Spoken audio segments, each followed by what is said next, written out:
But if that's what we have to do to stop serious injury collisions, that's what we're going to do. As the weather warms up, expect to see more troopers out on the roads. We'll tell you why and what drivers should be aware of. Nothing but sunshine as temperatures soar in the coming days, but we're talking rain just in time for the weekend. She was convicted of committing a hate crime at a local church in 2023 and was supposed to be sentenced. But at the last second today, a judge put her sentencing on hold. We'll tell you why. Good evening and thank you for joining us for the KREM 2 Night Report. I'm Mark Hanrahan.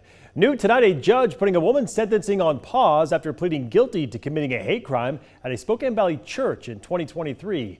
In an effort to bring you more to every story, KREM 2's Connor McAvoy spoke with an attorney who says she may have a valid argument. Connor? Well, 22-year-old Bridget Shannon asked the judge for more time after she found out she may become a felon and would not be able to own a gun. The incident happened in June of 2023, right before Washington updated the state's hate crime law to include defacement of public property.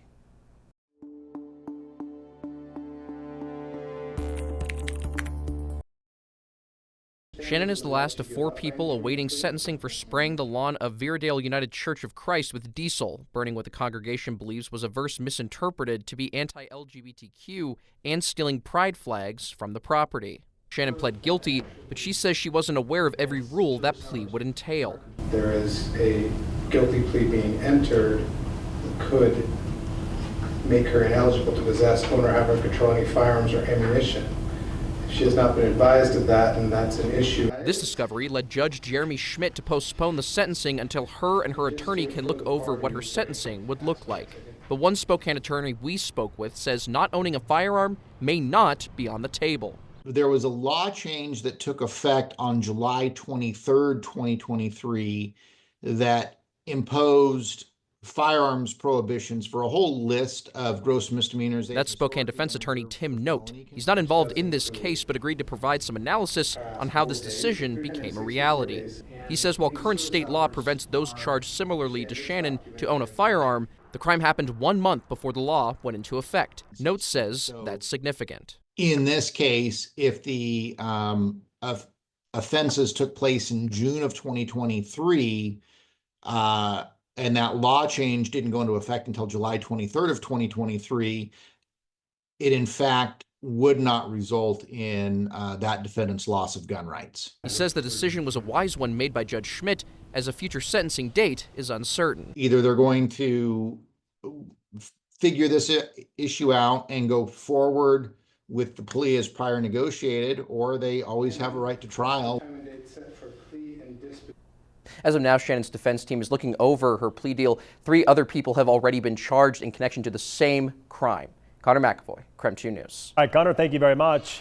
Meantime, we are tracking several shooting investigations across Spokane County tonight. And today, 2 suspects in 2 separate shootings made their first court appearances. But first, we want to turn to a shooting that briefly sent 2 local schools into lockdown this afternoon. Police responded to a shooting at North Foothills in Hamilton at around 1 today. That shooting sent Gonzaga Prep and Yasahara Middle School into a brief lockdown. Spokane police say they arrived on the scene quickly and took a juvenile into custody who did have a handgun. At this time, police say there is no threat to the public. Meantime, the teen accused of killing a man at a North Spokane Maverick gas station made his first court appearance today. Quentin Hutchison turned himself into police Monday. He's accused of gunning down 24-year-old Timothy Allen Jr. and seriously injuring another man on Monday. Police believe Hutchison used a switch on his gun, an illegal device that converts a semi-automatic handgun to fire automatic. While police are still investigating, they told KREM 2 they believe the shooting is gang-related. Hutchinson is now facing second-degree murder and first-degree assault charges. His bail was set at $1 million. We are also continuing to track the deadly shooting near Airway Heights near the Amazon Fulfillment Center last week. 21-year-old William Baldwin also made his first appearance in court today, facing a second-degree murder charge.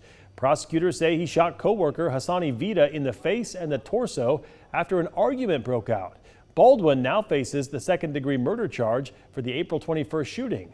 A witness told law enforcement he saw the whole thing happen when 3 men arguing as they walked toward the Amazon warehouse. That witness looked away for a moment, assuming everything was fine between the 3 men, but then looked back at the man when he heard a gunshot. He then saw the light-skinned male shoot 2 more times while pointing a handgun at the victim. Court records show Baldwin told detectives Vida mentioned a local gang and told Baldwin to stay in his own place. Baldwin said he took off his blue hoodie to fight Vida but denied shooting him. However, his hoodie was found at the scene and a crime scene technician found a gun holster in one pocket. We've also learned one key piece of evidence is still missing right now, the murder weapon. Court documents note that Baldwin was initially released after being questioned before being arrested yesterday. All right, taking a break from the headlines. It'll be a beautiful couple of days across the inland Northwest. Let's get outside right now to Chief Meteorologist Jeremy Legoo. Jeremy, 80 degrees potentially on Friday. I think we're going to do it, and it all started today. Today we made it into the 60s, staying in the 50s, and that's quite warm across much of the inland Northwest. We don't have anything going on. We have to zoom out to even see our next potential storm, but we are under a ridge of high pressure. Sometimes you just can't talk. 74 degrees is where we're going to top out tomorrow, mid to upper 70s across much of the inland Northwest. But as Mark mentioned, 80s are in the forecast, but you have to wait until Friday to get those. High temperatures are going to top out in the 80s just about everywhere, mid 80s in Moses Lake and near 90 in a couple of spots. 80s are pretty much guaranteed. And then rain returns on Saturday. So the next couple, all about the sunshine and warm temperatures. Scattered showers hit Saturday, and we're going to talk what that means for your rain potential come Bloomsday. That's coming up in the full forecast. All right, we'll talk to you then, Jeremy. Thank you very much. Now it's time for our Night Beat with a quick look at today's top stories. Washington, along with more than 20 other states, are challenging President Trump's executive order to dismantle the Americorps public service program. The state attorney general says the president wants to cut more than $20 million from the program in Washington. Public Lands Commissioner Dave Upthegrove says it helps maintain trails and works on projects in state and national parks. He says losing the program would be devastating. We don't have the full-time staff to do the amount of work that's needed on our trails across this state. We depend upon the Conservation Corps to help us do that work. Americorps also helps with wildfire prevention, staffs food banks, supports veterans and seniors, and teaches kids to read. School districts could soon raise more money through voter-approved levies. The Washington state budget calls for $1.5 billion in new education funding over the next 4 years, mostly in special education and operating costs.